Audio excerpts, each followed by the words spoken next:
In the summer of 2013, I was in the process of hiring an assistant band director.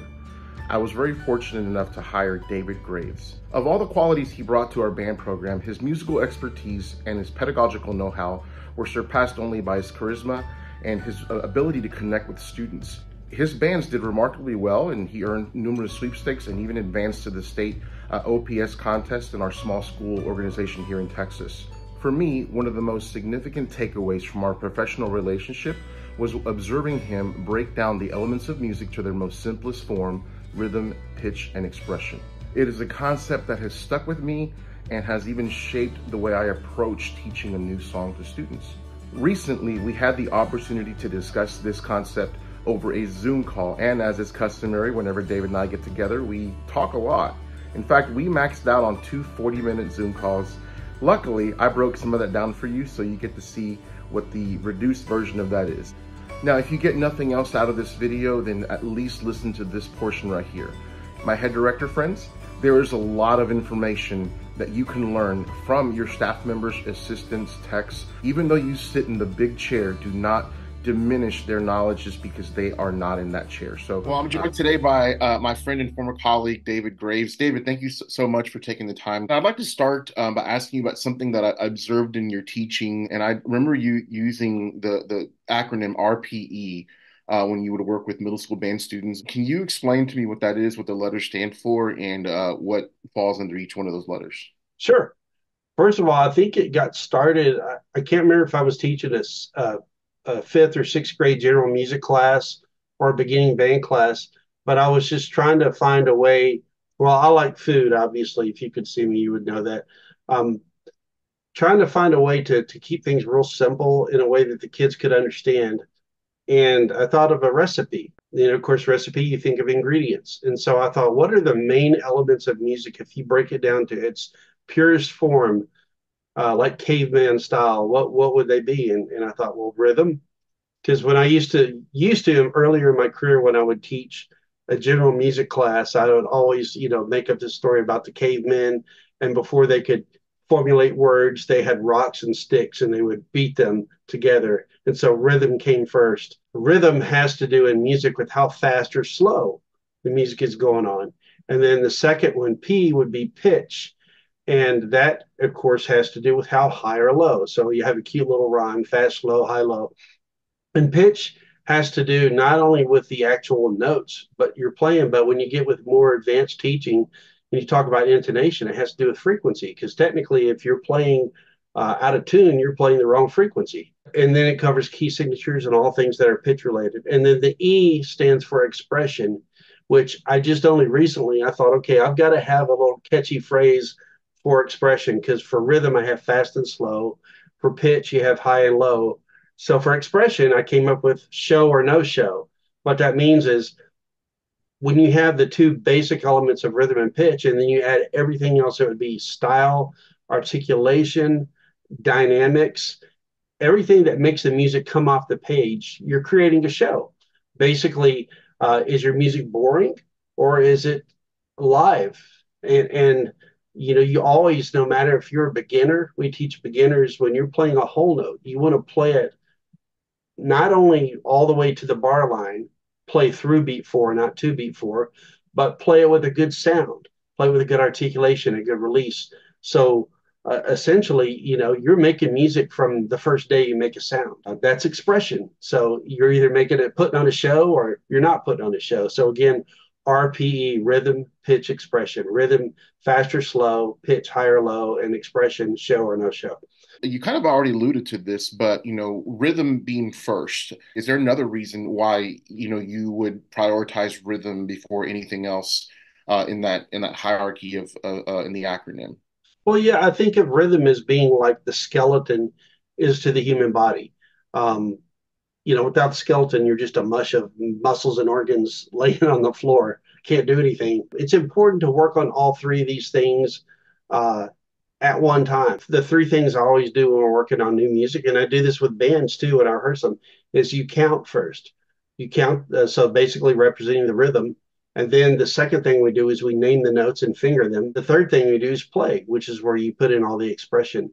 I borrowed that concept. I saw you doing that, and Part of the reason it stuck with me is because I remember, like, you go to a lot of conventions and conferences, and they have, an hour-long uh, tutorial on how to teach Mhm. this concept or whatever. And a lot of times, it's really good stuff.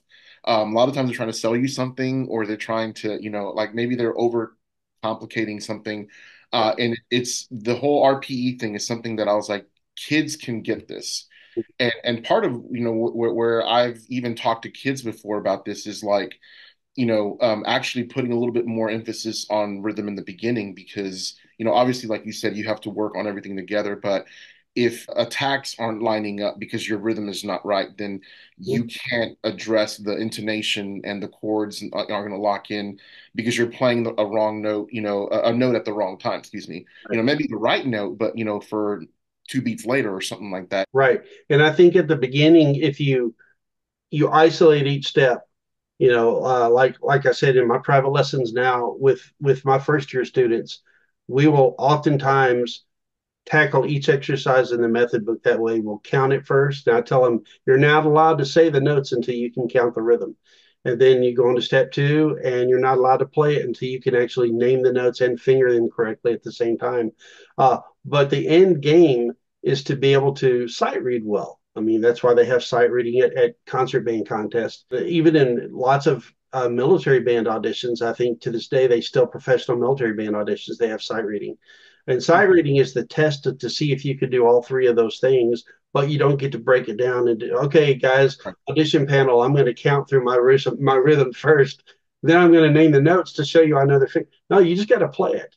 But what we're trying to do is teach the kids to eventually process all this at one time. We're trying to get the big picture, but in order to get successful at seeing the big pictures, oftentimes you have to say first, okay, see the trees in the picture, okay, see the sky, see the birds, and then eventually you're well versed where you can go to an art gallery and you can look at the picture and you can see the whole thing and take it in. I already mentioned how I came up with this. I didn't plan. I think I didn't have a lesson plan one day or something, and I was like, you That know, never happens. and 99% of the time when that happens, that's bad. But that 1% of the time where it's like, God graciously sends you a little light bulb, and it's like, oh, food, recipes, ingredients. Yeah, You must have been hungry at the time when you were yeah, like, right, like, right. Well, it goes back to the old KISS method of teaching. KISS, KISS, keep it simple, stupid. You know, the more we can simplify things, we love as teachers, especially the more degrees you get, it's like you think that talking is the answer to everything. And sometimes you learn it's the opposite. The fewer words you can use, the more your point's going to get across. So I use the RPE in my own practicing. I mean, I will, give you an example. I will start off. Well, I start with breathing. I say that's the most basic thing for a wind instrument player. The ability to use wind efficiently. Uh, Without that, you can't produce a good sound. Without a good sound, you can't be expressive. So, and also it affects range and all that kind of stuff, articulation. So, anyways, but I use it in my personal practice. I use it in teaching private lessons, and of course, in directing a band. This RPE, it's just the possibilities are endless. That's why I'm so excited about it. I mean, and I was excited when you contacted me about because I haven't really talked about it with anybody before. I've just kind of done it. for me, that's kind of the pedagogical, application. And so it kind of like spirals into that level of teaching, but it's also simple for like, as you said, you were doing it with elementary kids. And so again, that's why I just was, I've thought about that a lot, and probably should have called you a lot sooner. So we could have done this a lot sooner, but I've kind of used that in my teaching as well. And it's kind of framed the way I approach passing out a new song and teaching it, because the rhythm part of it is a little bit easier for kids. Mhm. And I teach elementary school too, and we really, really just do a lot of counting and metronome work and rhythm and everything and identifying notes and whatnot. We do a lot of games with that, and so obviously the rhythm is going to be there, which enables us to get to that second level, talking about pitch and then also the expression as well. So We've all had kids who say, I'm really talented, our first chair trumpet players. Uh, Or, kids who say, I just don't have any talent. I don't think I can do this, like our bass clarinet players, and our baritone players, uh, just to enforce those stereotypes. But really, I mean, think about it. Everybody has an innate sense of rhythm. Everybody. Who doesn't listen to their favorite music and then start tapping their foot? You don't have to tell them to do it. I think everybody has, and it may be part of the way that we're made. We all have a heartbeat, and hopefully it'll be steady for most of us. Uh, but I just think rhythm is just we were created with rhythm in our bodies, and I think that's why rhythm is a great foundation to start with. Maybe we should have all been drummers, God forbid, but I've never been one to really be big on tapping your foot. I mean, I do with the beginners, and I try to say to them that you need to feel it. It's not for me to hear, it's for you to feel, and try to get them to just tap their toes so that when you go to the concert stage for the first time, you don't hear this clop, clop, clop. Uh, but, it's important to do that. But eventually, I don't make a big deal out of that out of the second or third year, as long as they're keeping good time, because you want to transfer that from the mechanic of tapping your foot or your toes or whatever to listening to each other, listening to percussion section, listen to the whole band, and have a corporate sense of rhythm and time. So I think the application for this RPE thing is just limitless. I It's agree. for any age of teaching, from beginning on up to teaching pros, even. Use this in lessons when I was teaching at Baylor. Maybe not in the same terms, but it's the same idea. We were very fortunate to hire a new staff member. We added a position this past year. I know they do the best they can in colleges to prepare you for the real world, if you will. But as far as having the experience of being in front of a band, the prep courses don't really prep you for that. But I remember sharing that concept with our new teacher, and she did a great job all year. That she got a sweepstakes for her first year out of the gate. Cool. So my goodness. But anyway, how much of that it was attributed to that concept, and applying that with the kids, maybe some, I don't know, but I think it was a good, just simple way. Once we get in the grind of things, you can't really sit down and have a conversation like what we're doing right now, just talking about rhythm, pitch, expression. Having that be something that the kids buy into as well. It's so simple, and so anyway, that's another reason I really dig it a lot. Yeah, I suffer from analysis paralysis, and I know a lot of people do. And we tend to just too much information. Just keep it simple, stupid is a great thing to remember.